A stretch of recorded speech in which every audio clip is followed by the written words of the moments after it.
Billionaire stopped his car in shock when he saw his ex-wife in the rain holding their baby girl.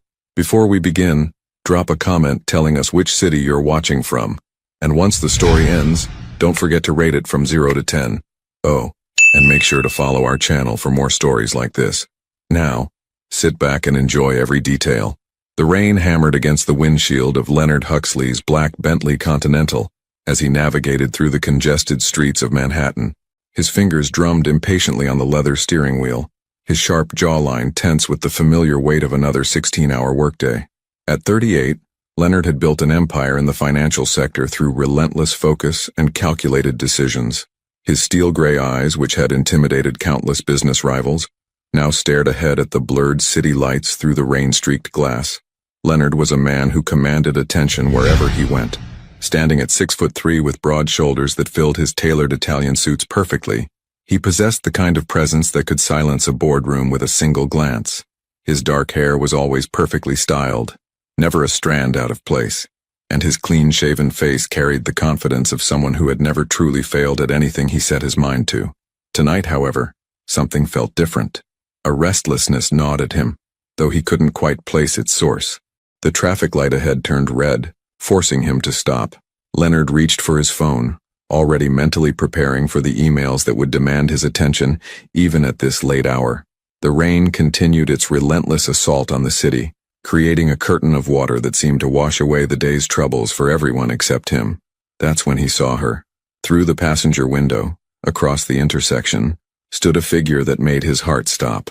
Ivy Huxley, though she'd probably gone back to Collins by now, was standing under a broken streetlight with inadequate shelter.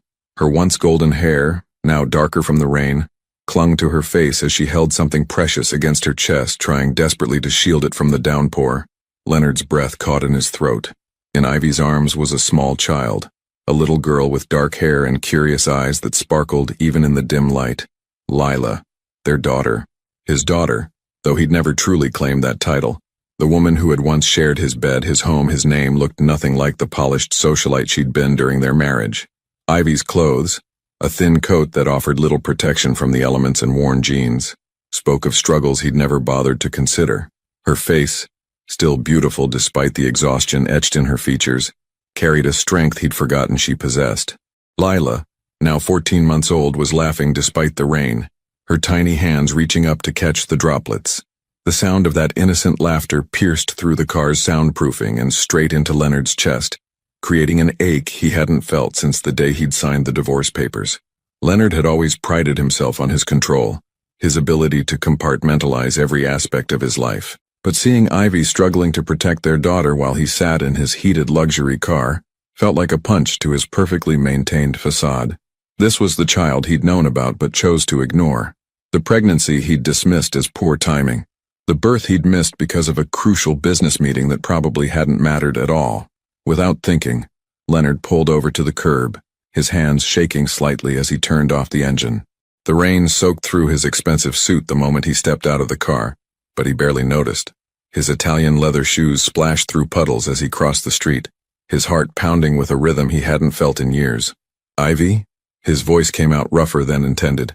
She turned, her green eyes widening in surprise before quickly hardening with a mixture of hurt and defiance.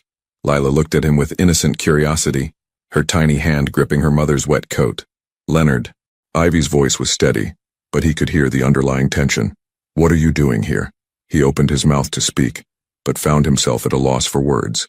How could he explain that seeing them like this, vulnerable, struggling, beautiful in their resilience, had shattered something inside him that he'd kept carefully locked away? "I saw you," he finally managed, his voice barely audible over the rain. "I couldn't just drive by." Ivy shifted Lila to her other hip, the movement protective and instinctive. "Now you see us? After more than a year of pretending we don't exist?" The accusation hit him like a physical blow because it was true. He had pretended. He'd convinced himself that walking away was the responsible thing to do, that a man like him, driven, ambitious, emotionally unavailable, had no business trying to be a father. Lila began to fuss, reaching her small arms toward the warm glow of a nearby cafe. Ivy glanced at Leonard, then at their daughter, seeming to weigh her options. "She's beautiful," Leonard whispered, his eyes fixed on the child who carried his dark hair and Ivy's delicate features. "She's cold and wet, and we need to get inside," Ivy replied curtly, but he caught the slight tremor in her voice. Leonard looked around, realizing for the first time that they were standing in front of a small laundromat, its fluorescent lights flickering weakly. The contrast between this moment and the life he'd built for himself was stark and humbling. "Let me help," he said, reaching into his wallet. "We don't need your money, Leonard." Ivy's interruption was sharp, her pride intact despite her circumstances. "We never did. What we needed was you." The words hung in the air between them, heavy with the weight of lost time and missed opportunities. Leonard watched as Ivy adjusted her grip on Lila, preparing to walk away from him again. But this time, something inside him refused to let her go. Would you have had the courage to face the family you abandoned, or would you have driven away? Leonard's expensive Italian shoes squeaked against the linoleum floor of the small cafe as he followed Ivy inside, water dripping from his tailored suit onto the worn tiles. The warm air hit them immediately, carrying the comforting sense of coffee and fresh pastries. Ivy had finally agreed to let him buy them shelter from the rain, though her acceptance had come with obvious reluctance. The cafe was nearly empty at this hour, save for an elderly man reading a newspaper in the corner and a college student typing frantically on her laptop. Leonard felt completely out of place in his designer suit among the mismatched chairs and chipped tables, but for the first time in months, he didn't care about appearances. Ivy settled into a booth near the window, carefully arranging Lila on her lap. The little girl's eyes were wide as she took in her new surroundings, her small hands reaching toward the warm light fixtures above. When her gaze landed on Leonard, she tilted her head with the innocent curiosity that only toddlers possessed. "Mama," Lila babbled, pointing a tiny finger at Leonard. Leonard's chest tightened. The word hit him harder than any business rejection ever had. He was a stranger to his own daughter, nothing more than an interesting curiosity in her young world. Ivy ordered a hot chocolate for herself and a small cup of warm milk for Lila, while Leonard mechanically asked for black coffee, though his hands were shaking too much to trust himself with anything hot. He watched as Ivy gently cleaned Lila's face with a napkin, her movements practiced and tender. This was a routine they'd developed without him, hundreds of small moments of care and love that he'd missed entirely. "She's walking now," Ivy said quietly, not looking at him directly. "Started 3 weeks ago. She loves music, especially that lullaby from the old Disney movies. And she's stubborn. Gets that from both of us, I suppose." Leonard hung on to every word, desperate to learn about the person his daughter was becoming. "What's her favorite food?" "Strawberries. And those little cheese crackers shaped like goldfish." Ivy's voice softened as she spoke about Lila. "She also has this stuffed elephant named Button that she can't sleep without." As if summoned by the mention of her beloved toy, Lila began looking around the cafe with increasing distress. "Button? Button?" she called, her voice rising with panic. "Oh, sweetheart, Button is at home, remember? We'll see him soon," Ivy soothed, pulling Lila closer. But Lila's lower lip began to tremble, and soon tears were flowing down her chubby cheeks. Leonard watched helplessly as Ivy tried various distractions, making funny faces, offering her milk, even pulling up videos on her phone. Nothing worked. Without thinking, Leonard reached into his jacket pocket and pulled out his fountain pen, a sleek Mont Blanc that had cost more than most people's monthly rent. He clicked it open and closed repeatedly, creating a soft rhythmic sound that immediately caught Lila's attention. "Look at this," he said softly, holding the pen up so the cafe's lights caught its silver surface. "See how it shines?" Lila's crying slowed to sniffles as she watched the pen move in Leonard's hands. He continued clicking it gently, creating patterns of sound that seemed to fascinate her. Gradually she leaned forward in Ivy's lap, stretching her small hand toward the shiny object. Leonard glanced at Ivy, who nodded slightly. Carefully, he placed the pen on the table within Lila's reach, but far enough away that she'd have to stretch for it. The little girl giggled and grabbed for it with both hands, immediately bringing it to her mouth. "No, no, baby," Ivy said gently, redirecting Lila's attention to the safe end of the pen. "We don't eat daddies." She stopped abruptly, her face flushing as she realized what she'd almost said. The word hung in the air between them. Daddy. Leonard felt something crack open in his chest, a raw vulnerability he'd spent years learning to suppress. "It's okay," he said quietly. "She should know who I am, even if I haven't earned the title." Ivy looked at him then, really looked at him, and Leonard saw something shift in her expression. Not forgiveness, it was far too early for that, but perhaps the beginning of recognition that the man sitting across from her was different from the one who had walked away. Lila, delighted with her new toy, began babbling happily as she waved the pen around. Leonard found himself genuinely smiling for the first time in months, watching his daughter's pure joy over something so simple. "She likes you," Ivy observed, though her tone remained guarded. "I don't deserve that," Leonard replied honestly, "but I'm grateful for it." The cafe's atmosphere wrapped around them like a cocoon, creating a temporary sanctuary from the rain and the complicated history between them. Leonard studied Ivy's profile as she watched Lila play, noting the new lines around her eyes that spoke of sleepless nights and solo parenting. The woman who had once planned charity galas and managed his social calendar was now navigating motherhood alone, and she was magnificent at it. "Ivy," he began, his voice thick with emotion, "I need you to know." "Don't." She held up a hand, her eyes still fixed on Lila. "Not tonight. Tonight, let's just let her get used to you being here." Leonard nodded, understanding that this fragile moment was more than he deserved. Outside, the rain continued to fall, but inside this small cafe, something was beginning to shift between them. As if sensing the importance of the moment, Lila suddenly looked up at Leonard and offered him her biggest smile, the pen still clutched in her tiny fist. For the first time in over a year, Leonard felt like he might be exactly where he was supposed to be. 3 days had passed since the rainy encounter at the cafe, and Leonard found himself doing something he'd never done before, sitting in his corner office staring at his phone instead of his computer screens. The financial markets were in their usual state of controlled chaos. His assistant had left 6 messages about urgent meetings, and yet all he could think about was the sound of Lila's laughter and the way Ivy had almost called him Daddy. His office, perched on the 42nd floor of a Manhattan skyscraper, offered a commanding view of Central Park. The floor-to-ceiling windows usually made him feel powerful, in control of his domain. Today they only reminded him of how far removed he was from the life happening on the streets below. Leonard picked up his phone for the dozenth time, scrolling to Ivy's contact information. He'd never deleted it, though he'd convinced himself it was merely an oversight. His thumb hovered over the call button before he set the phone down again, running his hands through his perfectly styled hair. The intercom buzzed. "Mr. Huxley, you have the Meridian Industries meeting in 5 minutes," came his assistant's voice. "Cancel it," Leonard said without hesitation. "Sir, this is the acquisition you've been working on for 8 months. Leonard looked at his reflection in the darkened computer screen. The man staring back at him looked successful, polished, and completely hollow. "Cancel all my meetings for the rest of the day, Patricia. Something more important has come up." 20 minutes later, Leonard stood outside a modest brownstone in Brooklyn, his heart pounding harder than it had during his first billion-dollar deal. The building was well-maintained but clearly older, with small front gardens, and the kind of character that his sterile Manhattan penthouse lacked entirely. He'd found Ivy's address through methods he wasn't proud of, a private investigator he'd hired months ago, and never had the courage to contact until now. Standing here felt like crossing a line he could never uncross. Before he could lose his nerve, Leonard climbed the steps and knocked on the door marked 2B. The sound of footsteps approached, followed by Ivy's voice calling, "Just a minute." When the door opened, Ivy's surprised expression quickly shifted to wariness. She was wearing jeans and a soft cream-colored sweater, her hair pulled back in a messy bun that somehow made her look more beautiful than any of the elaborate styles she'd worn during their marriage.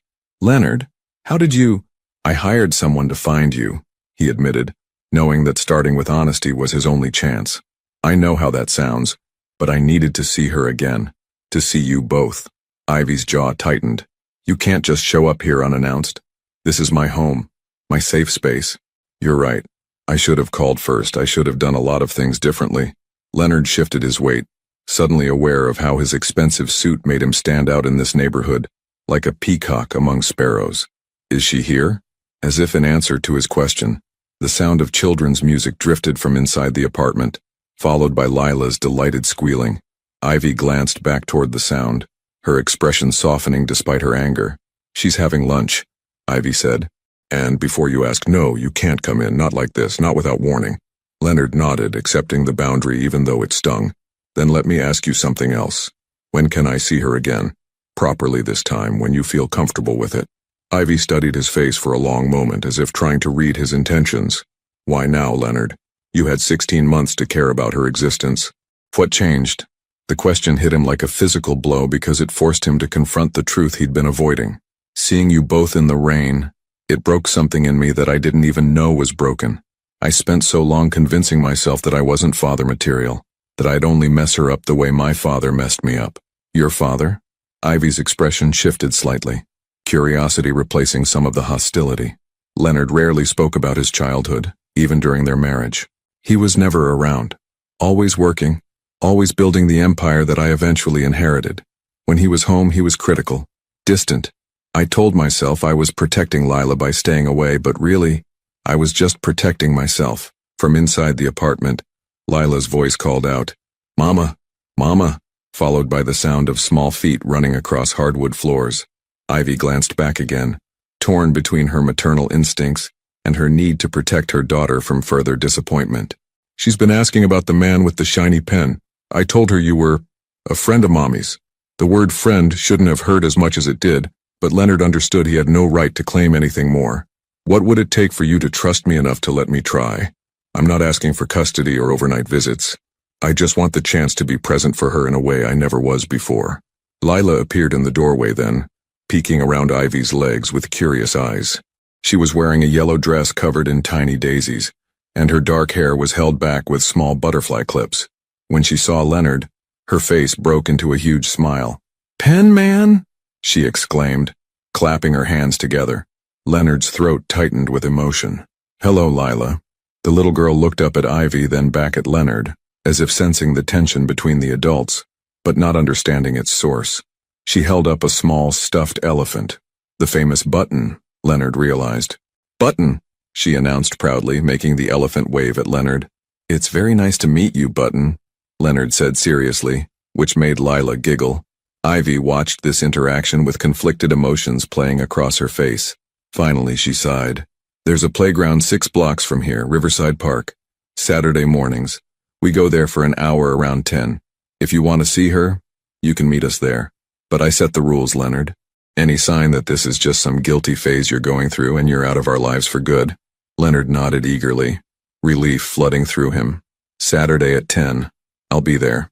As he turned to leave, Lila called out, "Bye-bye, Penman." Leonard looked back to see her waving enthusiastically, Button still clutched in her other hand. The image burned itself into his memory. His daughter, happy and carefree, completely unaware of the complicated adult emotions swirling around her. Walking back to his car, Leonard realized he'd just agreed to something that terrified him more than any business negotiation ever had.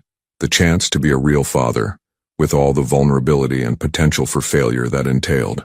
Saturday morning arrived with crisp autumn air and golden sunlight filtering through the trees of Riverside Park. Leonard had been awake since 5 a.m., changing his outfit 3 times before settling on dark jeans and a navy cashmere sweater, an attempt to look approachable rather than intimidating. He'd never been nervous about a meeting in his life, but standing at the park entrance at 9:45 a.m. he felt like a teenager on his first date. The playground was already bustling with families. Leonard watched fathers pushing their children on swings, mothers chatting while their toddlers played in the sandbox, and couples sharing coffee on nearby benches.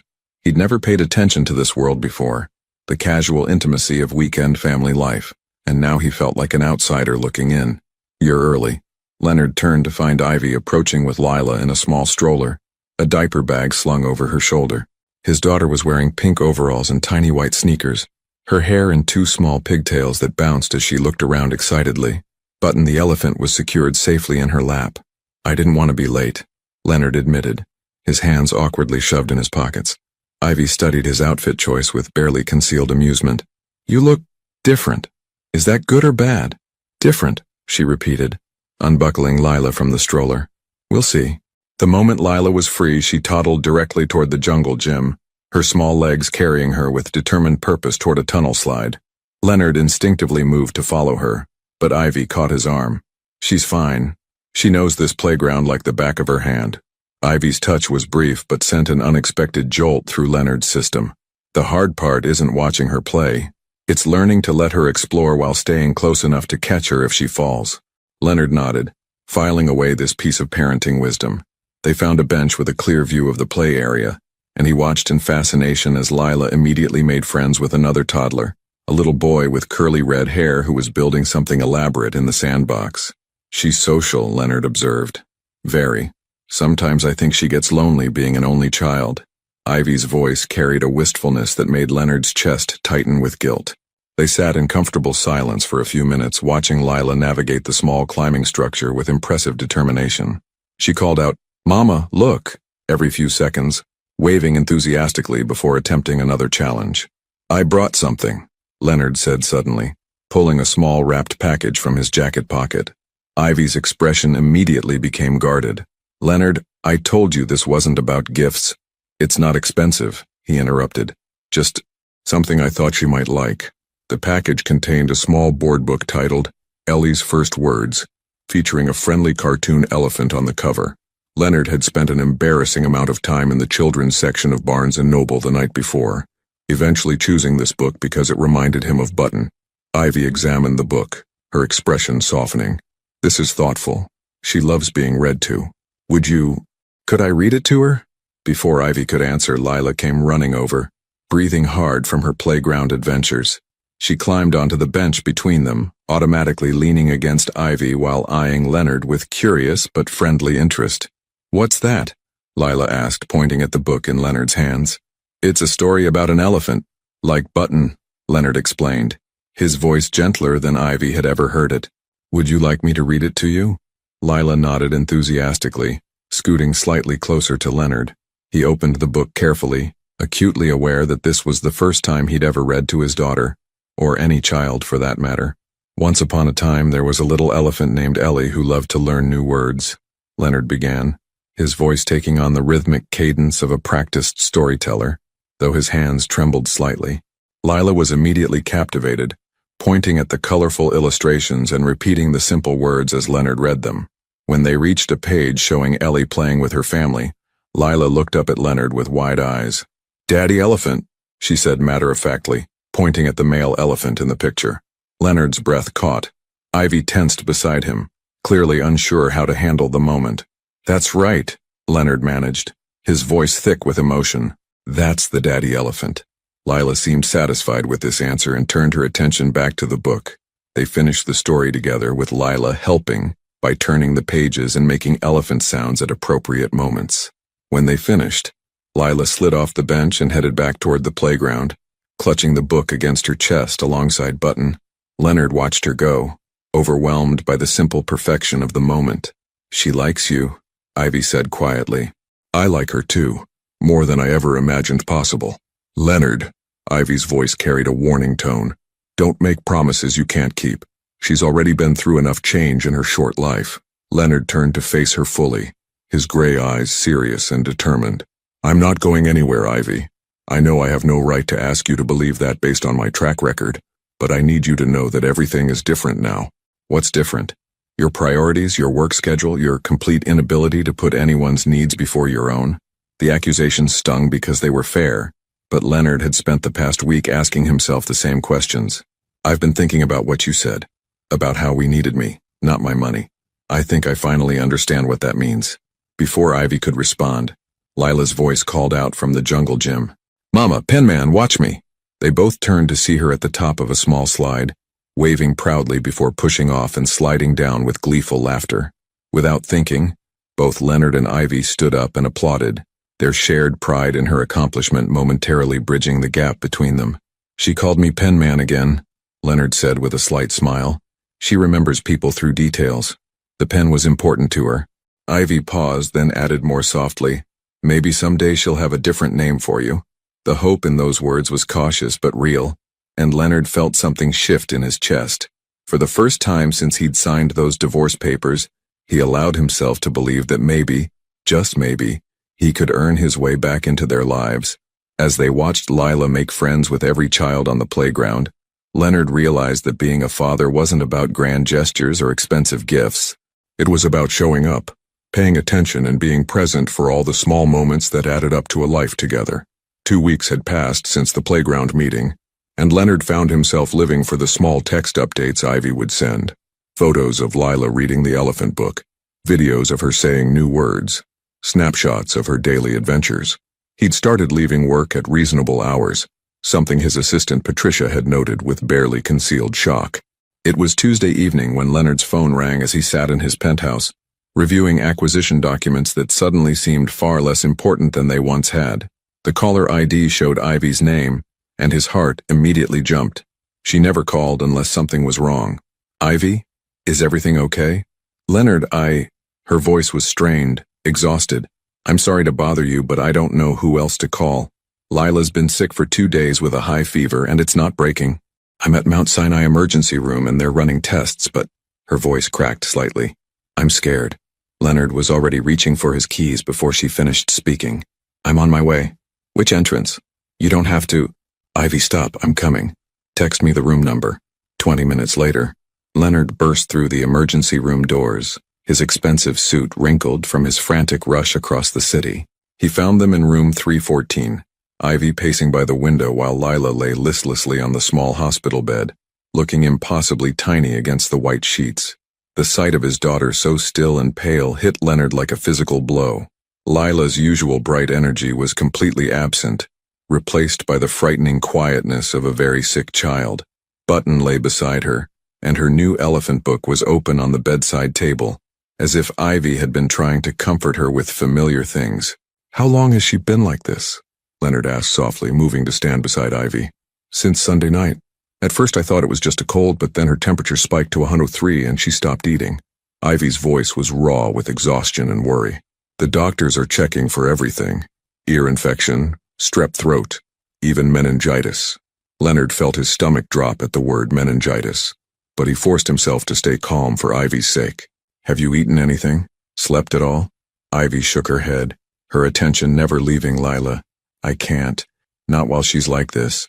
Without saying another word, Leonard pulled out his phone and made a quick call.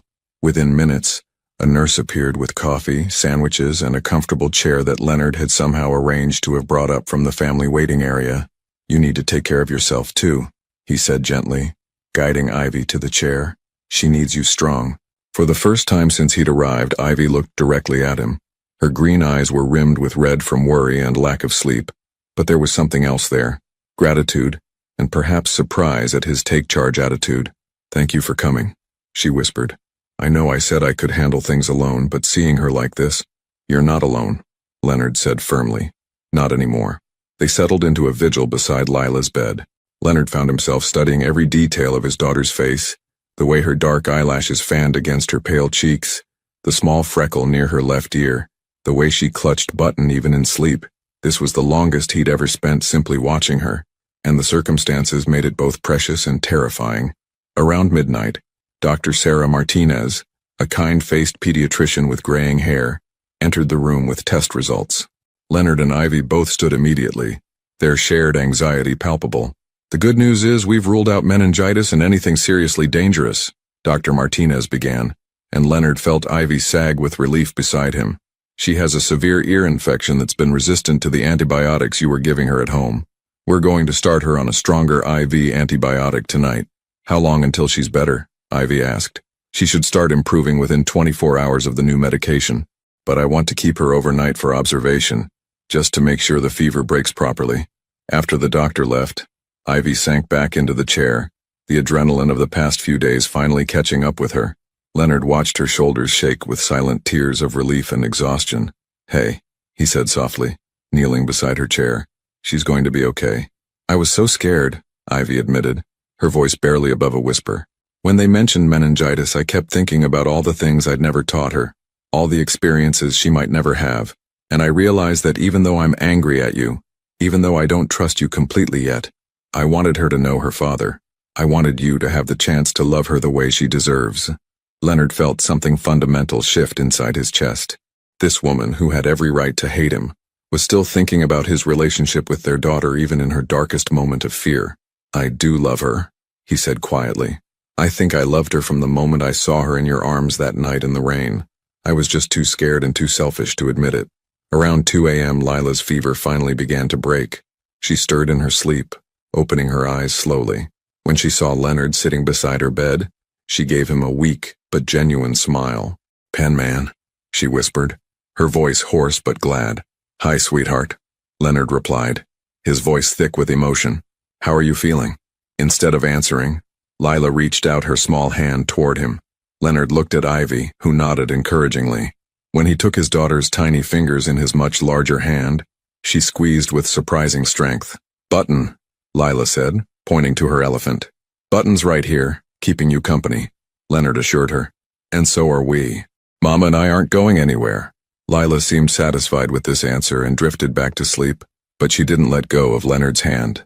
For the rest of the night, he sat in that uncomfortable hospital chair, his fingers intertwined with his daughter's, finally understanding what it truly meant to be needed.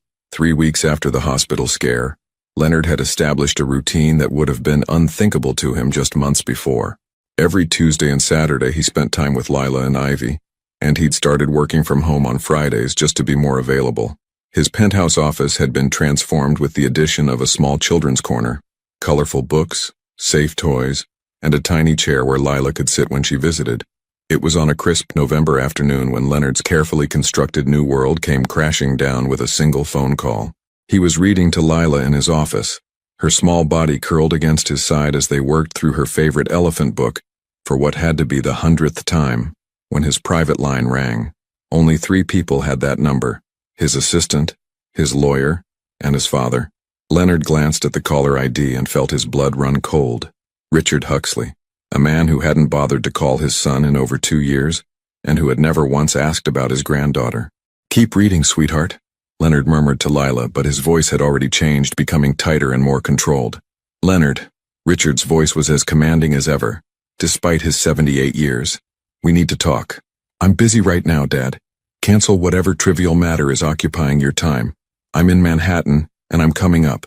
The line went dead, and Leonard stared at his phone in disbelief. His father hadn't set foot in his penthouse since Leonard had bought it 5 years ago, claiming it was too modern and lacking in proper gravitas. "Who was that?" Lila asked, her small hand patting the book to get his attention back. "Just someone from work," Leonard lied, his mind racing as he tried to figure out how to handle this unexpected invasion.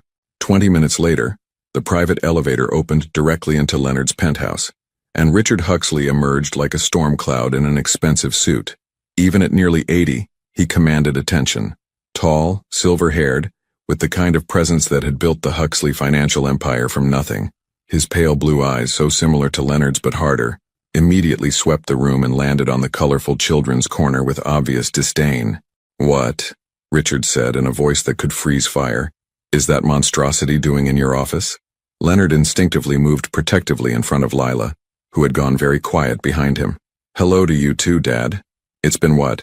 2 years since you last—" "Don't be flippant with me, Leonard. I've been hearing disturbing reports about your recent behavior.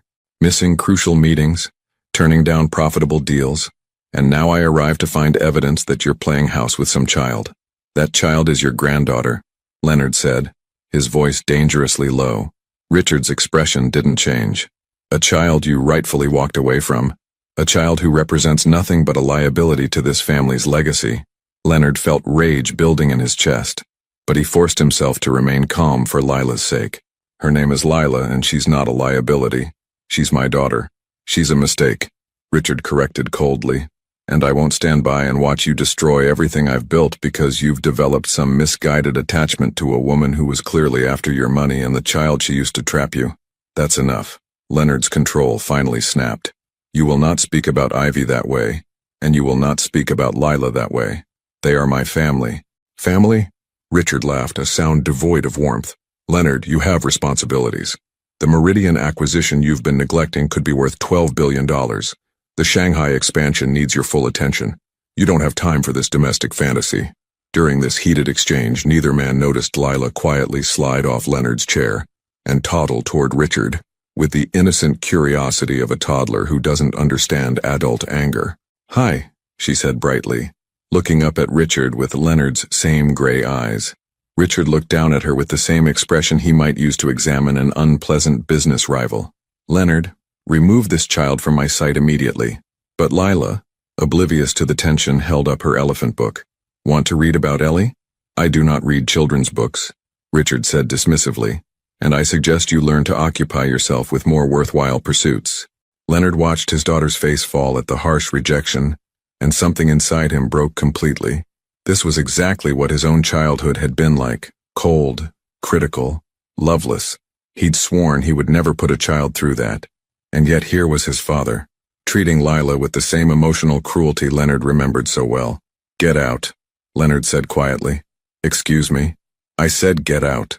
Leonard's voice was getting stronger, more certain. "You are not welcome here, and you are never to speak to my daughter that way again." Richard's face flushed with anger. "Leonard, think carefully about what you're saying. You are my heir, my successor, but that position comes with expectations and sacrifices. If you can't handle both your responsibilities and this distraction, then perhaps it's time to consider other arrangements."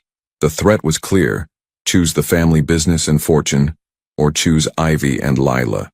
Leonard looked down at his daughter, who was clutching her book and looking confused by the adult anger swirling around her. "Penman sad?" Lila asked, reaching up to touch Leonard's hand. And in that moment, Leonard realized that his choice had already been made weeks ago in a hospital room when he'd held his daughter's hand through the night. "No, sweetheart," Leonard said softly, picking Lila up and holding her close. "Penman isn't sad anymore." He looked directly at his father. "I choose them. I choose my family. And if that means losing your approval and your money, then so be it." Richard's face went white with fury. "You're making the biggest mistake of your life, Leonard. That woman and child will ruin you just like your mother ruined me with her emotional weakness." "Mom didn't ruin you," Leonard replied calmly. "You ruined yourself by choosing money over love, power over family. I won't make the same mistake." After his father left, Leonard held Lila close as she played with his tie, completely unaware that she'd just witnessed her father choose love over everything else he'd ever known. When Ivy arrived to pick up Lila an hour later, she immediately sensed something had changed. "What happened?" she asked, studying Leonard's face.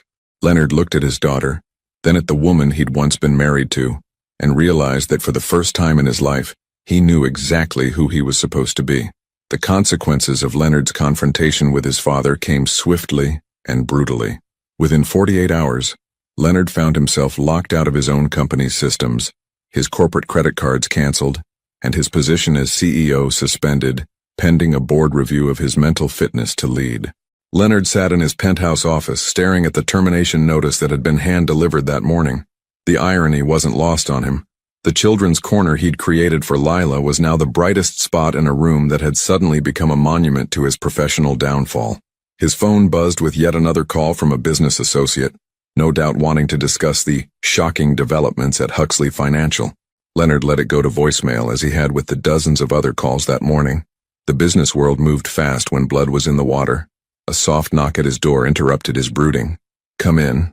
Ivy entered, looking concerned and slightly out of place in the opulent surroundings. She was carrying Lila, who immediately perked up when she saw Leonard. "Penman!" Lila called out happily, reaching toward him.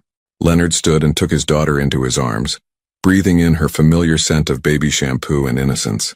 At least this part of his world remained unchanged. "Patricia told me what happened when I called," Ivy said quietly. "About the company, your father. Leonard, I'm so sorry." "Don't be. I made my choice." Leonard settled into his chair with Lila on his lap, watching as she immediately reached for the colorful blocks he'd bought for her visits. "But your entire life, your career, my career was built on my father's foundation, with his rules, his priorities." Leonard helped Lila stack a blue block on top of a red one.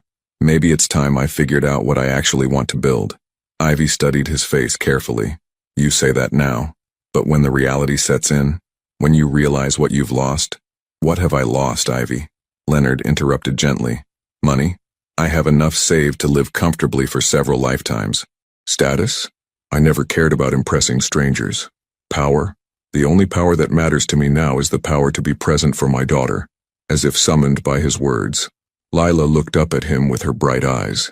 "Daddy," she said clearly, the word dropping into the silence like a stone into still water. Leonard's breath caught. It was the first time she'd called him anything other than Penman. Ivy's hand flew to her mouth, her own eyes filling with tears. "Did she just—" Leonard's voice was thick with emotion. "Daddy," Lila repeated, apparently pleased with the reaction she'd gotten. She patted Leonard's cheek with her small hand. "My daddy." Leonard felt his composure crumble completely. All the meetings he'd missed, all the money his father was threatening to take away, all the professional bridges that were burning around him, None of it mattered compared to this moment. "Yes, sweetheart," he whispered, kissing the top of her head. "I'm your daddy." Ivy sat down heavily in the chair across from them, wiping at her eyes. She's been practicing that word for days. I think she was waiting for the right moment. "She has perfect timing," Leonard said, his voice still shaky. They sat in comfortable silence for a while, watching Lila play with her blocks and chatter to herself in the special language that only toddlers understood. The November afternoon light streamed through the floor-to-ceiling windows, casting golden patterns across the room. "Leonard," Ivy said eventually, her voice hesitant, "can I ask you something?" "Anything. Why now? Why was standing up to your father worth losing everything for? A year ago you chose the company over us. What changed?" Leonard considered the question seriously, watching Lila attempt to balance 3 blocks in an increasingly precarious tower. "A year ago I thought love was a luxury I couldn't afford. I thought being a good provider meant being absent, being focused solely on building wealth and power. I thought that's what it meant to be a man, because that's what my father taught me." Lila's tower tumbled and she clapped her hands with delight rather than frustration, immediately starting to rebuild it. "But watching her," Leonard continued, "seeing how she approaches the world with such joy and resilience, how she loves unconditionally, she's teaching me what strength actually looks like. And you," he looked directly at Ivy, "you've been strong enough to build a life for both of you without me, strong enough to protect her from my mistakes, strong enough to give me a second chance I didn't deserve." "I wasn't feeling very strong," Ivy admitted, "especially that night in the hospital. I was terrified and exhausted and completely out of my depth. But you called me. Despite everything I'd done, you trusted me enough to call when you needed help. That meant everything to me, Ivy." Before Ivy could respond, Leonard's phone rang again. This time he glanced at the caller ID and frowned. It was his lawyer, Marcus Brennan, and Leonard had been expecting this call. "I should take this," he said, gently transferring Lila to Ivy's lap. "Marcus, what's the verdict?" "It's not good, Leonard. Your father has convinced the board that you're having some kind of breakdown. They're moving to have you declared mentally incompetent to manage your own affairs, let alone the company. If this goes through, you could lose access to most of your personal assets as well." Leonard felt the walls closing in around him, but strangely, he felt more at peace than he had in years. "How long do I have?" "The hearing is Monday. Leonard, I have to ask. Are you prepared for the possibility that you might lose everything? Your inheritance, your trust funds, even your penthouse could be at risk if they successfully argue that you're not competent to manage your own financial affairs." Leonard looked at Ivy holding Lila, both of them watching him with concern and trust in their eyes. "Marcus, I need you to do something for me. I want to set up a trust fund for Lila, something my father can't touch no matter what happens to me. Use whatever liquid assets I have access to right now." "Leonard, that's a significant amount of money. Are you sure you want to?" "I'm sure. And Marcus, if I lose everything else, I need you to help me figure out how to rebuild from scratch. Because I'm not going anywhere. I'm not abandoning my family again." When he hung up, Ivy was staring at him with an expression he couldn't quite read. "You could fight this," she said quietly. "Reconcile with your father, go back to the way things were. You don't have to lose everything for us." Leonard knelt in front of her chair, taking both her hands in his. "Ivy, don't you understand? I already lost everything once when I lost you and Lila. Everything else is just money and buildings and titles. This," he gestured to include all 3 of them, "this is everything that actually matters." Lila, sensing the serious mood, crawled from Ivy's lap into Leonard's arms. "Daddy sad?" "No, baby girl," Leonard said, holding her close. "Daddy's not sad. Daddy's exactly where he's supposed to be." As the afternoon sun began to set over Manhattan, Leonard realized that for the first time in his adult life he was completely certain about his future, even if that future was about to become far more uncertain than he'd ever imagined.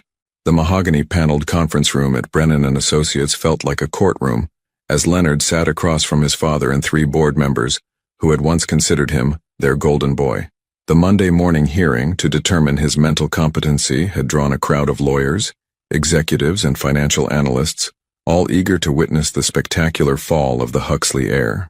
Leonard wore his best charcoal suit, his appearance impeccable despite the circumstances, but his hands, folded calmly on the polished table, told a different story. Gone was the aggressive confidence that had once made him a feared negotiator. In its place was a quiet certainty that unnerved everyone in the room.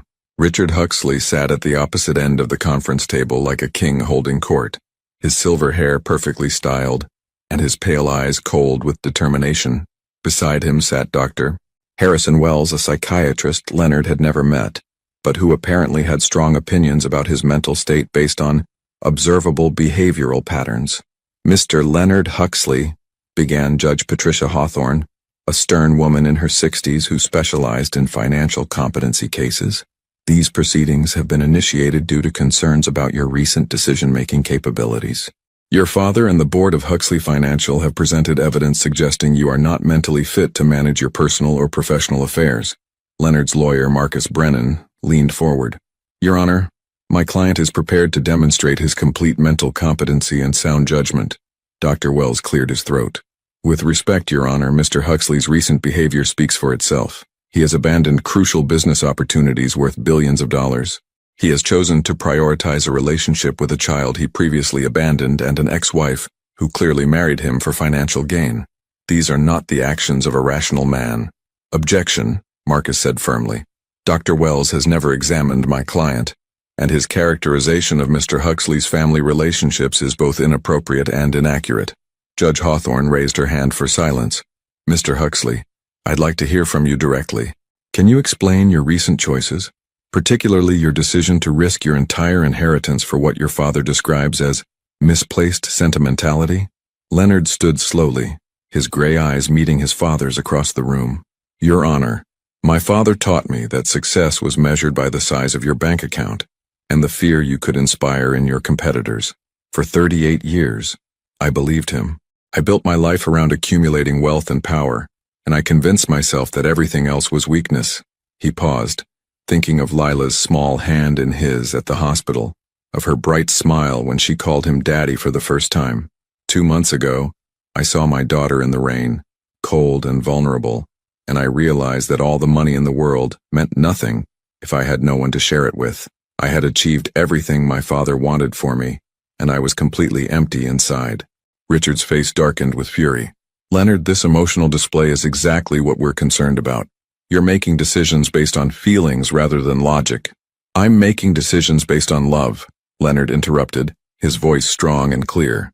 "Something you taught me to fear, but something I've learned is actually the most logical choice of all." Dr. Wells shuffled his papers importantly. "Your Honor, this confirms our assessment. Mr. Huxley is exhibiting classic signs of a midlife crisis combined with guilt-induced decision-making. His attachment to this child and her mother is clearly a psychological compensation for years of neglect." "With all due respect, Dr. Wells," Leonard said calmly, "you've never spoken to my daughter. You've never seen how she lights up when she solves a puzzle, or how she comforts her stuffed elephant when it falls down, or how she's learned to stack blocks higher than her own head through pure determination. If wanting to be present for those moments makes me incompetent, then I question your definition of mental health." Judge Hawthorne made a note on her papers. "Mr. Huxley, your father has provided evidence that you've missed crucial business meetings, turned down profitable deals, and essentially abandoned your responsibilities to the company. How do you respond to these allegations?" "They're absolutely true," Leonard replied without hesitation. "I missed those meetings because my daughter was in the hospital with a fever that wouldn't break. I turned down those deals because they would have required me to travel extensively and miss more time with her. I abandoned those responsibilities because I finally understood that my greatest responsibility was to be the father she deserves." The room was silent for a moment. Even Richard seemed taken aback by Leonard's complete honesty. Marcus stood and placed a folder in front of Judge Hawthorne. "Your Honor, we'd like to submit evidence of Mr. Huxley's recent financial decisions. He has successfully transferred significant assets into a protected trust fund for his daughter, demonstrating both forward thinking and sound fiscal judgment. He has also been exploring new business ventures that would allow him more flexibility while maintaining financial stability." "What kind of ventures?" Judge Hawthorne asked. Leonard smiled slightly.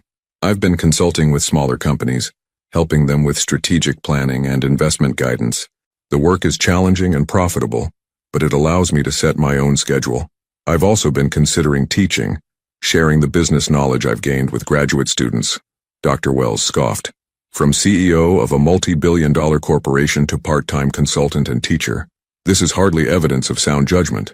It's evidence of a man who has learned what actually matters," Leonard replied. Dr. Wells, have you ever held your child while they recovered from illness? Have you ever watched them take their first steps or heard them say, "I love you" for the first time? That's irrelevant to. It's completely relevant, because those experiences have taught me more about leadership, patience, and strength than 30 years in boardrooms ever did. My daughter has shown me what real courage looks like. The courage to love unconditionally, to try again after failure, to choose joy even when things are difficult. Richard stood abruptly, his composure finally cracking. This is exactly the kind of sentimental nonsense we're talking about. Leonard, you're throwing away everything I built, everything our family stands for. Leonard turned to face his father directly. Dad, what does our family stand for? Because if it's just money and power and emotional isolation, then maybe it's time for a new foundation. Your Honor, Marcus interjected, we request that you consider not just my client's recent choices, but the reasoning behind them and the positive outcomes they've produced. Mr. Huxley has reconnected with his daughter, established a stable financial plan for her future, and found meaningful work that utilizes his skills while allowing him to be present for his family. These are the actions of a competent, thoughtful individual, not someone who is mentally unstable. Judge Hawthorne looked around the room, her expression thoughtful. I'm going to recess for 30 minutes to review all the evidence and testimony. When we return, I'll render my decision. As the room emptied, Leonard remained seated, feeling oddly peaceful despite everything hanging in the balance. Win or lose, he knew he had spoken his truth. For the first time in his life, he had stood up not just to his father, but to the entire system that had shaped him into someone he didn't want to be anymore. Marcus placed a supportive hand on his shoulder. Whatever happens, Leonard, you should be proud of how you handled yourself in there. Leonard thought of Ivy and Lila, probably at the playground right now, living their lives and trusting him to find his way back to them. That trust was worth more than any inheritance or corporate title ever could be. In 30 minutes, he would learn whether the law agreed with him. The 30-minute recess felt like hours. Leonard stood by the floor-to-ceiling windows of the law firm, watching the bustling streets of Manhattan below. People hurried past in their everyday lives, completely unaware that his entire future was being decided in a mahogany-paneled room just floors above them. Marcus approached with 2 cups of coffee, his expression carefully neutral. How are you holding up? Strangely calm, Leonard admitted, accepting the coffee. I keep thinking about Lila. She fell off her little bike last week at the park and scraped her knee pretty badly. She cried for about 30 seconds, then got right back on and kept riding. If she can be that brave at 18 months old, I can handle whatever happens in there. Leonard, Marcus said quietly, you know there's still time to make a deal with your father. Apologize, promise to refocus on the business, maybe arrange limited visitation with Lila. You could keep most of your inheritance. Leonard looked at his longtime friend and lawyer. Marcus, would you give up your children for money? Of course not, but then you understand why that's not an option for me. The bailiff appeared in the doorway. Judge Hawthorne is ready to reconvene. Back in the conference room, the tension was palpable. Richard sat rigidly in his chair, his jaw clenched with anticipation. Dr. Wells shuffled through his papers one final time. Leonard took his seat and folded his hands calmly, drawing strength from the mental image of Ivy and Lila waiting for him at home. Judge Hawthorne entered and took her place at the head of the table. After careful consideration of all testimony and evidence presented, I'm prepared to render my decision regarding the mental competency of Leonard James Huxley. The room fell silent except for the quiet hum of the air conditioning. Mr. Huxley, Judge Hawthorne began, your recent choices may be unconventional by traditional business standards, but they demonstrate clear rational thinking, forward planning, and prioritization of values that are, frankly, admirable. The evidence shows that you have made thoughtful financial arrangements for your daughter's future, pursued alternative career paths that utilize your skills, and maintained your ability to make sound decisions under pressure. Leonard felt his chest loosen slightly, but he remained focused on the judge's words. Furthermore, she continued, the testimony regarding your relationship with your daughter demonstrates emotional growth and maturity, not instability. A man who chooses to be present for his child's medical emergency over a business meeting is showing exactly the kind of judgment we should hope to see from responsible parents. Richard's face was growing redder by the moment, but he remained silent.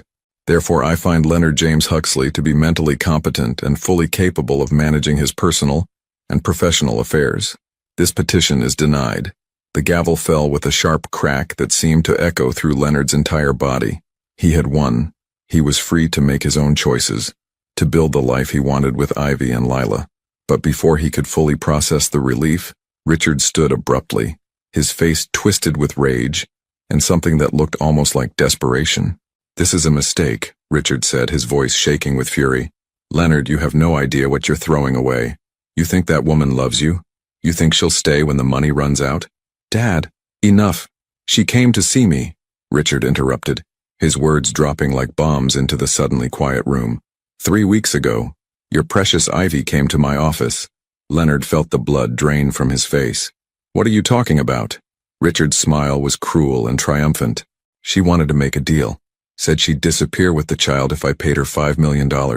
She claimed she was protecting you from having to choose between your family and your inheritance. But we both know what she really wanted."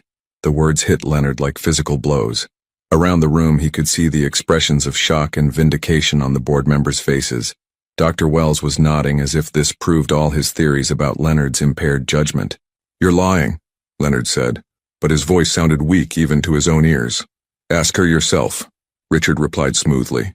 "Ask your loving ex-wife why she came to my office with her hand out, ready to sell her own daughter's relationship with her father for the right price."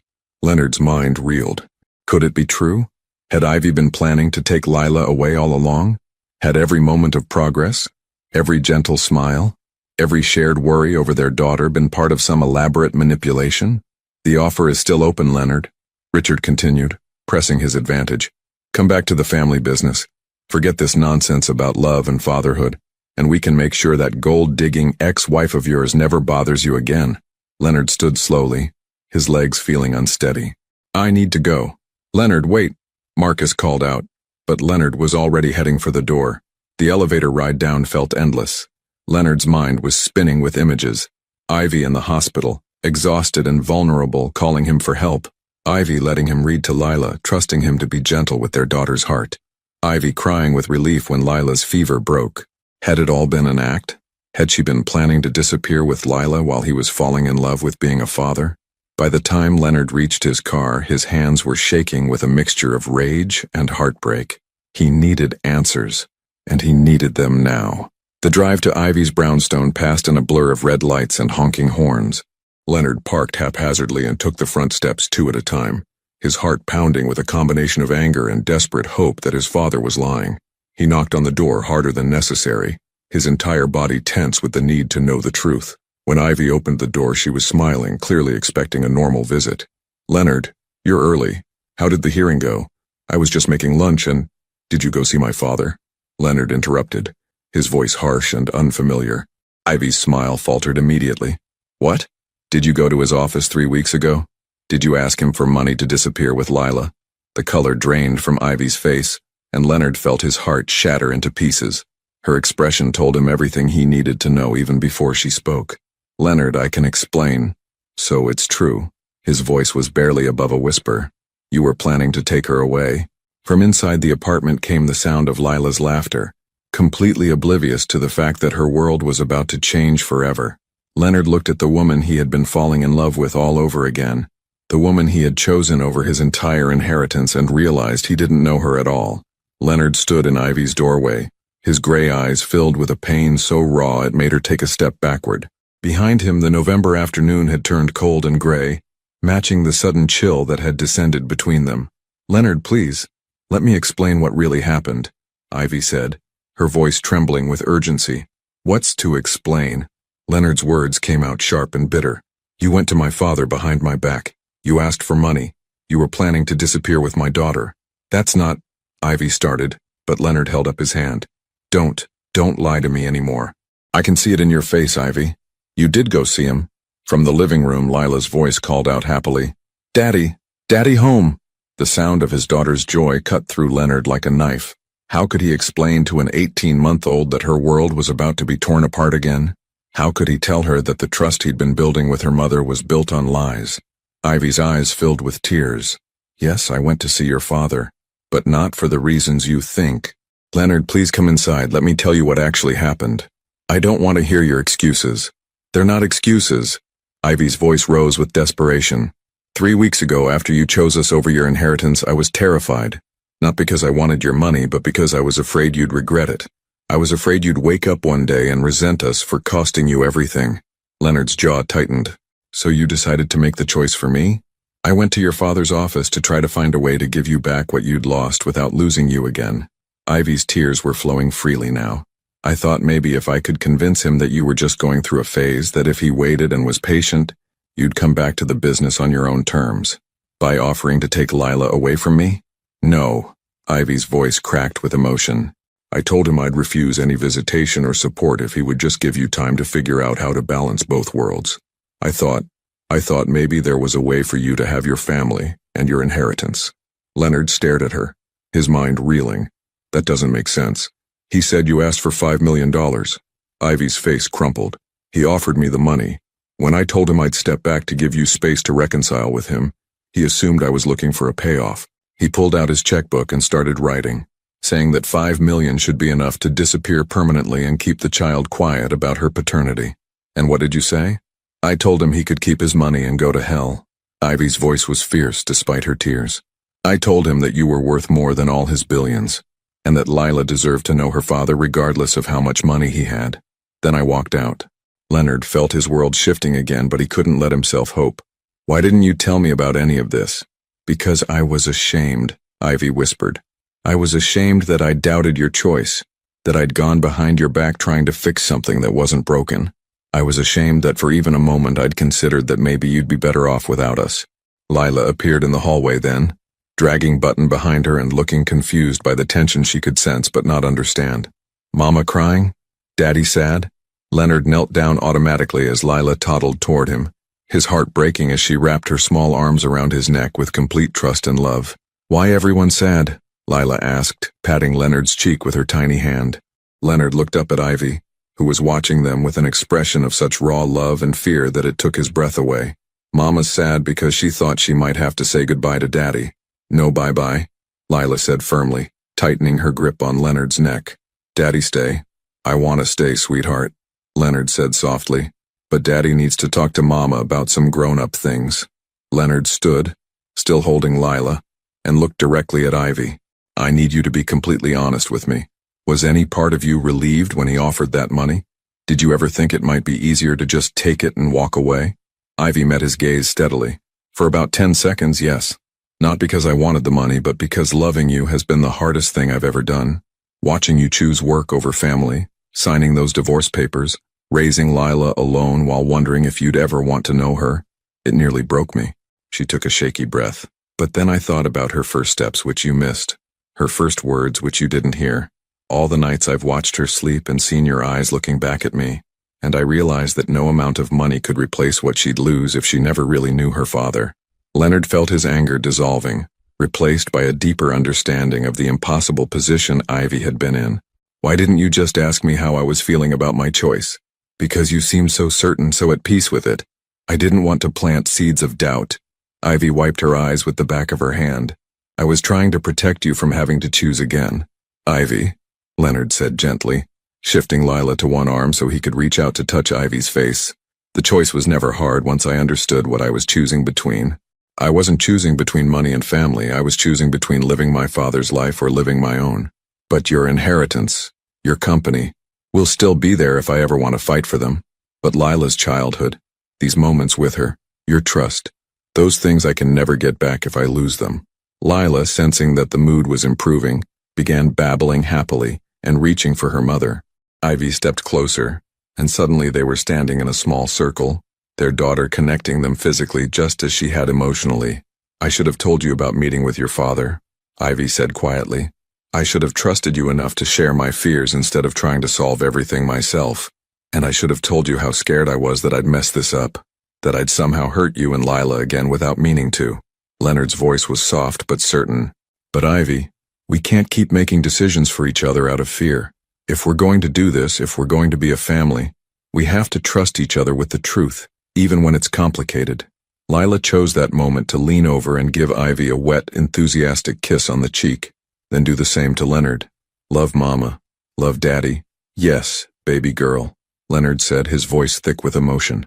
Love Mama and Daddy. Ivy looked up at him with hope and uncertainty warring in her green eyes. So what happens now? Where do we go from here? Leonard thought about his father's manipulation, about the choice between his old life and his new one, about all the challenges that still lay ahead of them. Then he looked at his daughter, who was playing with his tie and humming softly to herself, completely secure in her little world. "Now we figure it out together," he said simply. "All of it. My career, our relationship, how to give Lila the life she deserves. But we do it honestly, as partners, not as people trying to protect each other from difficult truths. Even if it's messy and complicated?" "Especially if it's messy and complicated," Leonard replied with a small smile. "I've learned that the best things in life usually are." As the gray afternoon light filtered through Ivy's living room windows, Leonard realized that he had finally found what he'd been searching for his entire life without knowing it. A home that was built on love rather than fear, trust rather than control, and the beautiful, terrifying vulnerability of letting people matter more than anything else in the world. 2 years later, the morning sun streamed through the large windows of the cozy house in Westchester, casting golden patterns across the hardwood floors where 3-year-old Lila was building an elaborate castle with her blocks.